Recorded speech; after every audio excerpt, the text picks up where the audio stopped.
প্রিয় দেশবাসী, সবাইকে বাংলা নববর্ষ ১৪৩২-এর শুভেচ্ছা জানাচ্ছি। শুভ নববর্ষ। পহেলা বৈশাখ আমাদের প্রাণের উৎসব, বাঙালির সার্বজনীন উৎসব। পুরো পৃথিবীতে যেখানে যেখানে বাঙালিরা আছেন, আজ আমাদের সবার আনন্দের দিন, বর্ষবরণের দিন। বাংলা সাল গণনা শুরু হয়েছিল কৃষিকাজের সুবিধার জন্য, ফসলি সন হিসেবে। এখনও এদেশের কৃষকরা বাংলা তারিখের হিসেবেই বীজ বোনেন, ফসল তোলেন।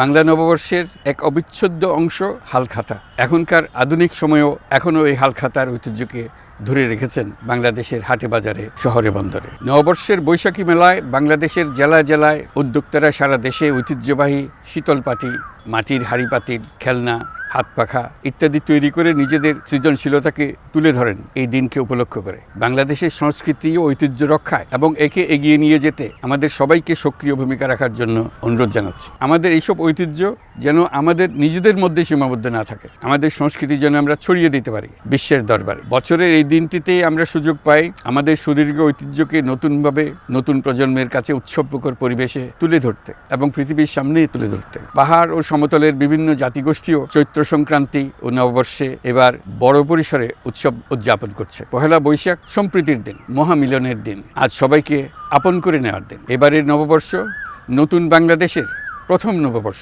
আসুন আমরা বিগত বছরগুলোর গ্লানি, দুঃখ, বেদনা, অসুন্দর ও অশুভকে ভুলে গিয়ে নতুন প্রত্যয়ে, নতুন উদ্যমে সামনের দিকে এগিয়ে চলুন নতুন বাংলাদেশ গড়ে তোলে। ২৪-এর গণ অভ্যুত্থান আমাদের সামনে বৈষম্যহীন বাংলাদেশ গড়ে তোলার সুযোগ এনে দিয়েছে। এই সুযোগ যেন আমরা না হারাই। বৈষম্যহীন বাংলাদেশ গড়াই হোক এবছর নববর্ষের আমাদের অঙ্গীকার। আমি নববর্ষের সকল আয়োজন ও উদ্যোগের সাফল্য কামনা করছি। নববর্ষ ১৪৩২ আমাদের সবার জন্য শুভ দিনের সূচনা করুক। নববর্ষ আমাদের সকলের জন্য নতুন ও গভীর আনন্দের উন্মোচন করুক, এই কামনা করছি। সবাইকে আবারও আমার নববর্ষের শুভেচ্ছা ও সালাম জানাচ্ছি। আসসালামু আলাইকুম। মহান আল্লাহ আমাদের সহায় হন।